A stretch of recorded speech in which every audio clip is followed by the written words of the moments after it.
Good evening and welcome to The Roast for 2013, now with 10-minute episodes. Yeah, that's right, we now last 5 times longer. Thank you, Advanced Medical Institute. On tonight's show, Julia Gillard announces an Australiana trade fair and North Korea threatens to drop nuclear bombs. Oh my God, an Australiana trade fair. Drop that bomb, North Korea.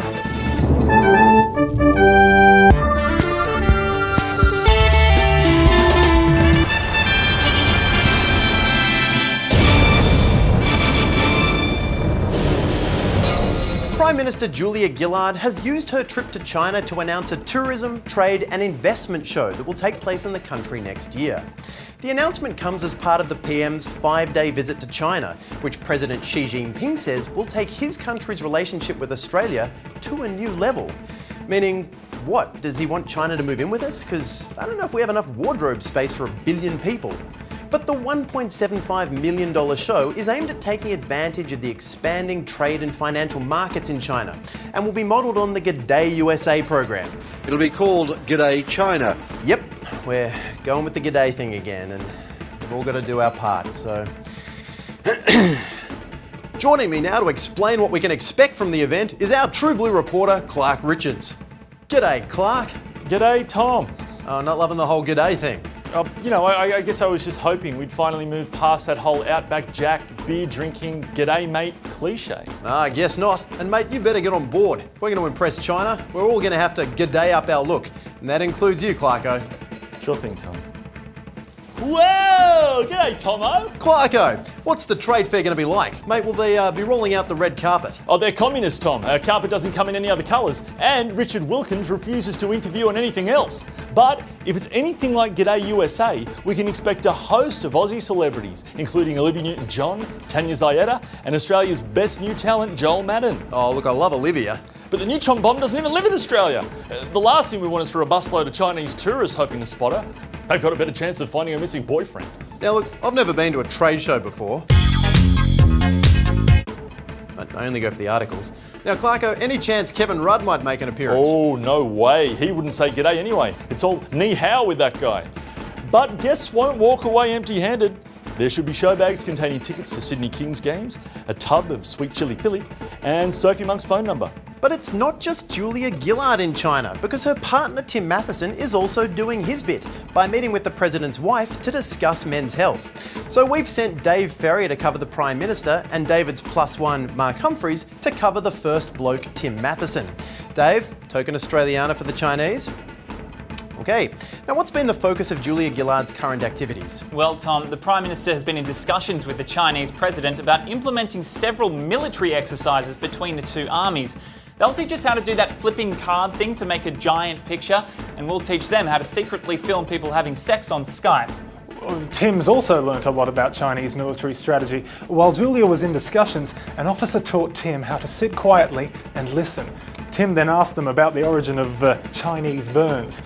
The officer said that's not really their thing and suggested they play the who can go the longest without talking game.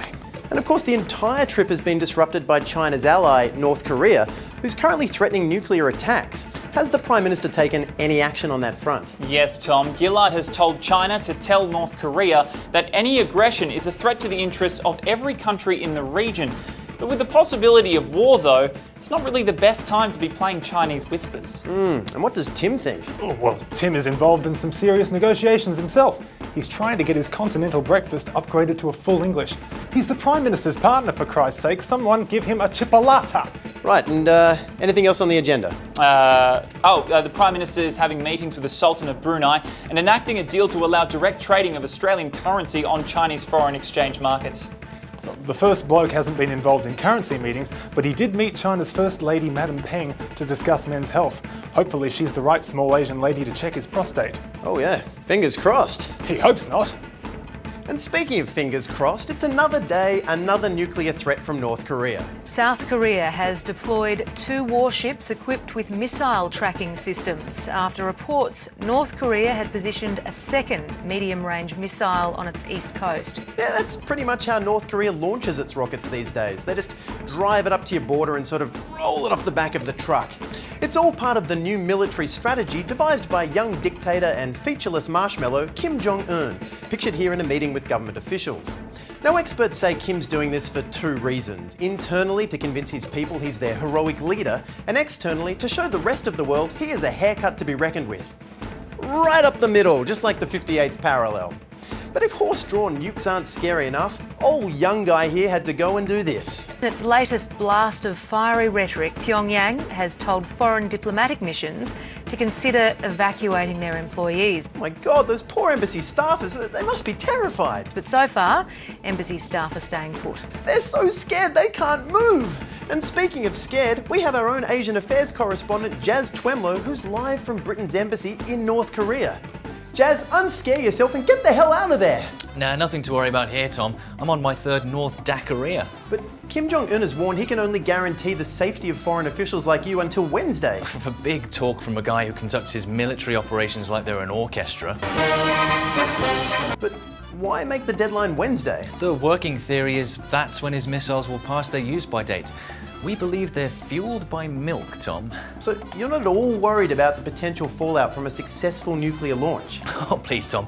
North Korea put the miss in missile crisis. They'd be lucky to hit their own backyard. Okay, but you're in their backyard. Yes, in an embassy, Tom. I'm on protected foreign soil.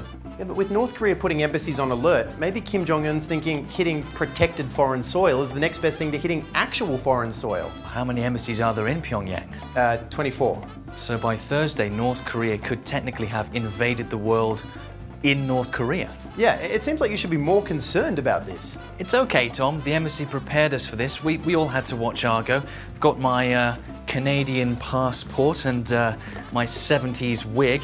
Now all I need to do is sit tight and wait for Ben Affleck to arrive. I'll probably be the guy who doesn't want to go along with the plan. That is some quality crazy thinking, Jazz. And of course, North Korea is no stranger to crazy either. Under the late Kim Jong-il, they were still crazy, but it was more crazy like when Grandma puts the keys in the fridge, not crazy like when Grandma kills Grandpa and wears him to a party. So to explain why Kim Jong-un has his finger hovering over the button, we cross now to Rachel Corbett, who's live in Switzerland, where the world's youngest head of state went to school. Rach, what happened? Oh, talk about a letdown, Tom. Remember when the world was introduced to Kim Jong-un? A young, fresh-faced something-year-old promising a new, hip approach to despotism? Well, it turns out he's the not-so-glorious leader after all. Okay, but is anyone really surprised? Are you kidding? He seems so different, Tom. Remember Roller Coaster Guy? Roller Coaster Guy wouldn't have threatened the United States with nuclear annihilation. All Roller Coaster Guy wanted to shoot was hoops with Dennis Rodman. Oh, look at Basketball Guy. Remember when we all thought Rodman was the crazy one in that picture? Those were the days. But Rach, sources close to the dictator claim his aunt and uncle might be behind the increased tension. I doubt it, Tom. I know exactly where this started. With Married Guy. Look at him here buying flowers for his wife, even though they fly in the face of the country's regulation colour palette. Hang on, are you suggesting that Mrs. Kim is the reason Kim Jong-un has threatened nuclear war? Yes. Do you know how hard it is to impress your new bride when you've got access to nuclear weapons, Tom? Taking the bins out really ain't going to cut it. So instead, you've just got to threaten to wipe out an entire country. Rachel Corbett there. Should have mentioned my nuke, then she'd fall in love with me. Still, Rach isn't scared, and Jazz isn't scared, and neither is our Department of Foreign Affairs and Trade, whose current traveller advice for North Korea is set to reconsider your need to travel, while South Korea, where North Korea's missiles are aimed, sits at exercise normal safety precautions. That's the same rating as New Zealand, which, if I'm understanding warnings correctly, means someone is pointing a nuke at New Zealand. And I'm looking at you, us. Either way though, tensions remain high and one wrong move could set North Korea off. Just ask America. The US has delayed a ballistic missile test to avoid escalating tensions. Typical America, never firing its rockets or blowing stuff up. Nick Richardson joins us from the United States now. Nick, does not testing this missile make America look weak? I mean, surely what they need now is a show of strength. Oh, not at all, Tom. What America needs is a show of restraint. They're not going to test any of their 450 intercontinental ballistic missiles because reminding North Korea that the US have a missile that can reach and destroy Asia could be construed by some as an act of aggression. Okay, that's probably a good idea. Nor are they going to test their LGM-118A Peacekeeper, named for the 3,000 kilotons of peace and quiet it could bring to the bad Korea. Right, so they're not going to test that either. No, it would be far too inflammatory, Tom. They're also absolutely, definitely not going to test the MIM-14 Nike Hercules, or the old 16 kiloton bombs they have in storage, like the Little Boy, which you may remember from such explosions as Hiroshima. Okay, so they're really going out of their way to not antagonise North Korea. Oh, Tom, they've pulled out all the stops. You know that crack team of Navy SEALs that slaughtered bin Laden? Yeah. Well, they're at home, making dinner with guns. Okay, but if war does break out come Wednesday, wouldn't it be good to know if all of America's missiles work? Oh, they know they work, Tom. America drops them in every war. Okay, thanks, Nick. And thank you for watching. So until tomorrow night, that's good night, Australia, g'day, China, and we'll see you at the trade fair. Okay, I would not wear that to the G'day China trade fair. That's better. Good night.